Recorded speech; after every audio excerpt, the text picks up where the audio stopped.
بسم اللہ الرحمن الرحیم۔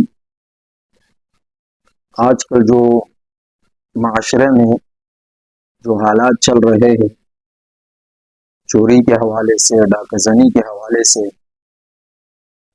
تو دنیا میں کوئی بھی جرم مستقل نہیں رہتا اور ہر گناہ کا ایک انجام ہوتا ہے۔ چوری اور ڈاکہ زنی بظاہر ایک آسان اور تیز رفتار لگتا ہے، لیکن یہ راستہ ہمیشہ تباہی اور بربادی کی طرف جاتا ہے۔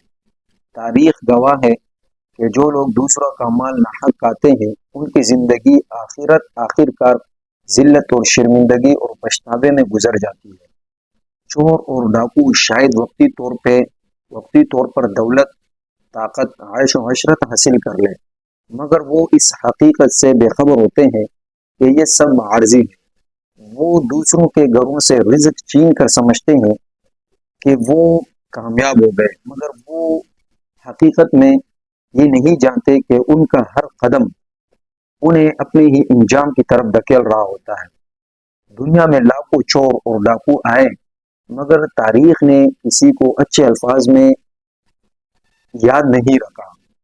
ان کی زندگیاں یا تو جیل کے سلاخوں کے پیچھے ختم ہو گئی، یا پھر قانون کے شکنجے میں آ کر ذلت کا نشان بن گئے۔ کچھ ایسے بھی تھے جو اپنی حرکتوں کی وجہ سے اپنوں سے ہاتھ دھو بیٹھے، یہاں تک کہ کوئی اس کو دفنانے والا نہیں رہا۔ انسان جو کچھ بوتا ہے وہی کاٹتا ہے۔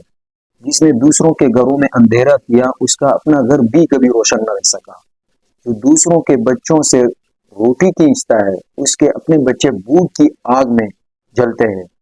جو کسی کا مال چھین کر اپنے ہاتھ بھرتا ہے، اس کا نصیب آخر میں خالی رہ جاتی ہے۔ کیا تو نے کبھی سوچا ہے کہ کہ جس دولت کو جمع کرنے کے لیے تو دوسروں کے حقوق پامال کر رہا ہے، وہ تیرے کسی کام آئیں گے؟ کہ جس ہاتھ سے تو دوسروں کے جیب کاٹتا ہے، وہ ہاتھ ایک دن بے جان ہو جائیں گے۔ جس زبان سے تو دھوکہ دیتا ہے، وہ زبان ایک دن گم ہو جائے گی۔ جو جسم تیرے ناحق کماتے ہوئے مال سے پول رہا ہے، وہ ایک دن مٹی میں دفن کر دیا جائے گا۔ تو دوسروں کے محنت کا پل چھین کر سمجھتا ہے کہ جیت گیا، مگر اصل میں تو ہار ہو چکا ہے۔ تو نے اپنی عزت، اپنا سکون اور اپنی آخرت خود اپنے ہاتھوں سے تباہ کر دیا ہے۔ جب کوئی غریب آدمی دن بھر کی کمائی تیری لوٹ مار کی وجہ سے کھو بیٹھتا ہے، تو کیا تو نے کبھی اس کے بچوں کے آنسو دیکھے ہیں؟ جو بد دعائیں تو اپنے ساتھ لے کر چل رہا ہے، وہ کہیں بھی آپ کو نہیں چھوڑے گا۔ آخر میں اتنا کہوں گا کہ اگر میری کوئی حکومت ہوتی تو میں آپ کے ساتھ وہ کرتا، تو شاید لوگ پھر حجاج بن یوسف کو بھول جاتے اور پھر میرا نام لیتے۔